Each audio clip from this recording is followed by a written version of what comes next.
Bueno, yo soy Fernando Espina Sánchez, nacido, criado y engordado en Bogotá. Pues la profesión es el teatro.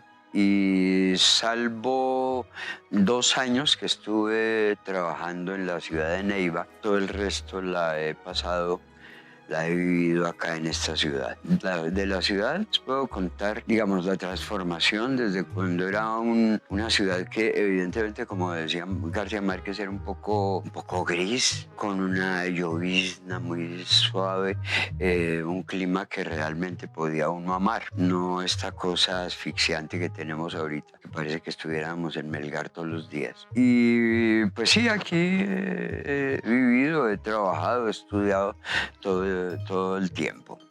Hay cuestiones de la transformación de Bogotá que marcan, como por ejemplo ver cuando se destruyó lo que era la Caracas y construyeron la troncal de la Caracas, que era una cuestión llena de chuzos ahí, que era una cosa aterradora. Eso es cuando tumbaron eso, ya lo volvieron la carrera de Transmilenio.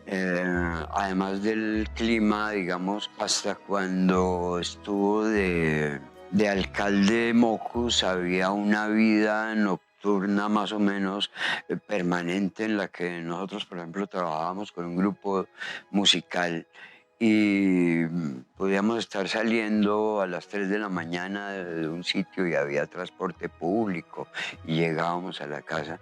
Cuando Mocus puso la hora zanahoria acabó con todo eso. Ahora se está como recuperando un poco, no tan como debería ser, porque Bogotá es una ciudad que aguantaría una vida de 24 horas, como las grandes ciudades. Lo tranquila que era esa ciudad cuando yo estudiaba,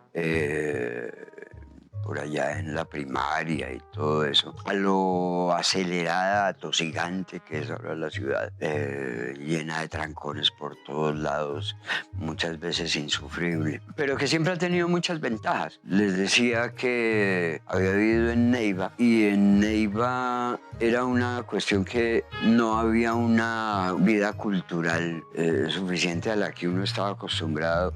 Yo en Bogotá estaba acostumbrado en el fin de semana ver 4 películas, 2 de cartelera y 2 de cineclubes. Había cineclubes, ahora casi no hay. Hubo un momento en que no había ni uno solo. Y cuando estuve en Neiva me tocaba venir a Bogotá para comprar un disco, para conseguir un libro. Durante ese tiempo solamente vi una película nueva, que no había visto una película de cine arte, pues. Y cualquier cosa que tenía que ver con con necesidades propias de la profesión, tocaba venir a solucionarlas a Bogotá.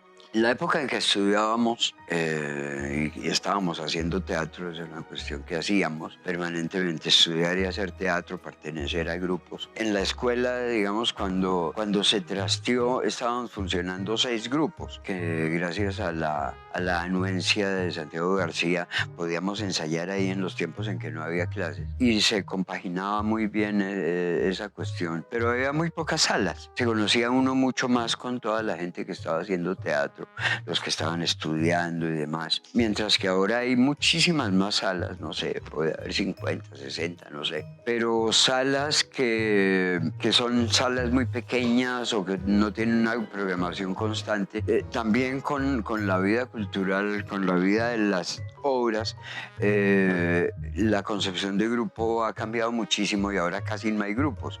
Hay más salas, muchísimas salas, más salas que grupos. Y los montajes que realizan ahora son unos montajes que hacen 3 presentaciones, 5 presentaciones y se acabó.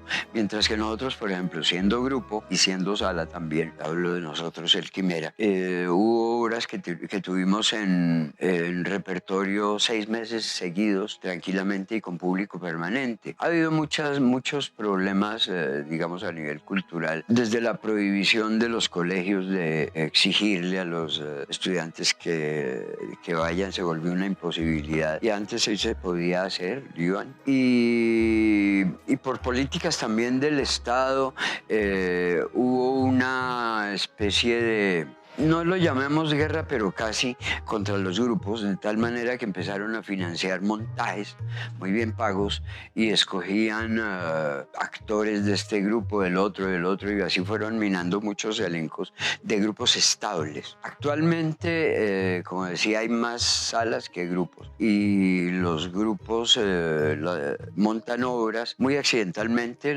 Los actores también se están volviendo un poco chisgueros, entonces están participando en 4 o 5 cositas ahí y sin ningún compromiso real con una institución. Con respecto a la cuestión de la memoria, también debemos tener en cuenta que hay personas que incluso quieren negar que han sucedido cosas, y aquí han sucedido cosas muy importantes a nivel artístico, a nivel social, que han tenido mucha importancia y hay una tendencia a olvidar. En las obras, digamos, hay imágenes concretas, imágenes que despiertan las obras. Hay imágenes como las de las bombas en la época en que Pablo Escobar estaba poniendo bombas, y eso es tema fundamental en el umbral. Pero también el salir a la calle y ver la gente tirada ahí en el piso, o ver la gente haciendo cola a las 5 de la mañana para que les den una ayuda, cosas que son incluso deprimentes. Sale uno, y eso está sucediendo actualmente en la ciudad, uno sale a las 9 de la mañana, todavía hay gente tirada en los andenes. Eso cuando no han llegado los policías a levantarlos, porque en muchos sitios eso sucede actualmente. Y los ve uno, la cantidad de gente recogiendo la basura, que es bueno por el reciclaje, pero ver las condiciones tan miserables en las que está viviendo esta gente es también como que lo logra afectar a uno. Ya, por ejemplo, casi no encuentro una gente viviendo debajo de los puentes, porque debajo de los puentes han sembrado piedras para que no se acuesten ahí, no vayan a hacer cambuches. Y eso también ha transformado mucho las imágenes de la ciudad. Y evidentemente todo eso son cosas que le van alimentando a uno la necesidad de hablar ¿sí? De la violencia, de cómo personalmente o cómo la persona que conozco atreven a salir de la casa.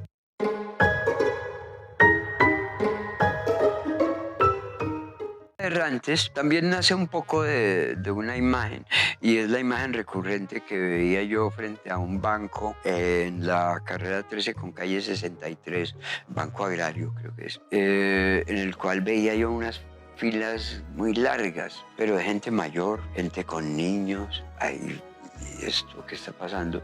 Y entonces un día me decidí, estuve averiguando, y eran personas que estaban esperando una cosa de un apoyo económico para poder subsistir aquí, desplazados. Y claro, entonces existe toda esta otra cosa del desplazamiento. Sin ir más lejos, hace 2 días estaba viendo yo un noticiero y hablaban de, en este mes, se han registrado 121.000 personas en situación de desplazamiento aquí nomás. Sin hablar de toda la gente que está tratando de atravesar el tapón del Darién, colombianos y de otro lado, y ahí se están muriendo permanentemente en esa cosa tan terrible que es, o los que están pretendiendo llegar, la cantidad de colombianos también es enorme que están pretendiendo llegar a Estados Unidos, o la gente que viene de África y quiere llegar a Europa y vemos los barcos que naufragan y la cantidad de gente que muere. O había una imagen, la imagen la recogemos en la obra, que es la del niño que alcanzó a llegar allá o lo botó la ola ahogado entre la arena. Supuestamente alcanzó a llegar, pero llegó muerto y lo recogen ahí. Esa imagen la recogemos en Los Errantes. Y claro, hay literatura, investigaciones y todo eso sobre el desplazamiento, un poco más específicamente aquí en Colombia, pero es una cuestión que estamos viendo desde antes de los años 50, por muchas razones. La gente que se está apoderando del terreno, ya luego viene provocados por la guerrilla, por los paramilitares, ahora por las BACRIM, los grupos criminales, toda esa violencia tan terrible que sufrimos en el país. Entonces ahí tenemos imágenes y tenemos unos hechos que son hechos sociales de los cuales desgraciadamente yo siento que toca hablar. Bueno, hablar de la memoria colectiva de Bogotá es como muy ambicioso. Hay unas formas de crear la posibilidad de esa memoria que la dan los historiadores, que las da la prensa, que la dan los investigadores, más allá de lo que hacemos nosotros, porque lo nuestro es un acto sensible, artístico. Entonces creo que nos da la posibilidad de tocar un poquito a las personas y permitir que hagan el raciocinio, que lo piensen, que lo tomen en cuenta. Una sensibilización por el medio artístico es algo que logramos.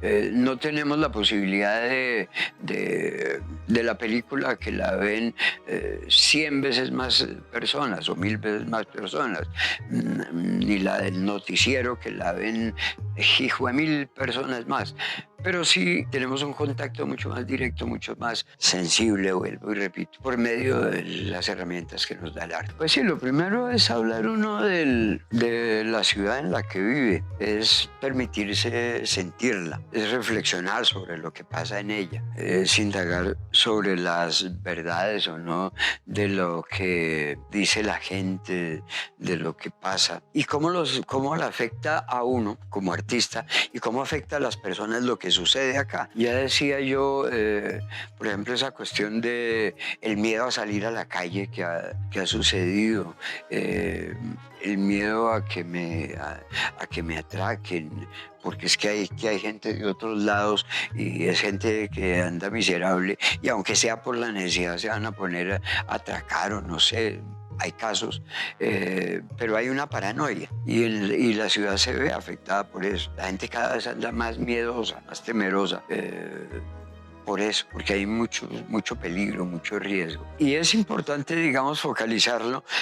Uno, la cuestión de las bombas sucedió fundamentalmente en Medellín y en Bogotá. Y Bogotá hubo casos terribles, pues como lo del Centro 93, como lo del avión mismo, pues, como esas cosas que encontraba uno y andaba pendiente de que sonaba una bomba y ahí mismo a comunicarse con los familiares, a ver usted dónde estaba todo eso, porque nos afecta. Y pues la necesidad de estarnos repensando frente a cuál es nuestro papel en esta ciudad, en esta sociedad en la que estamos.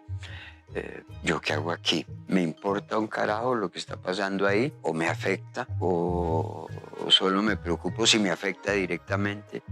Esos son posibles reflexiones, digamos, que puede hacer uno frente a lo que hablan las obras, a lo que sucede en Bogotá y a cómo se ha ido transformando hasta el pensamiento en la gente que habita en Bogotá.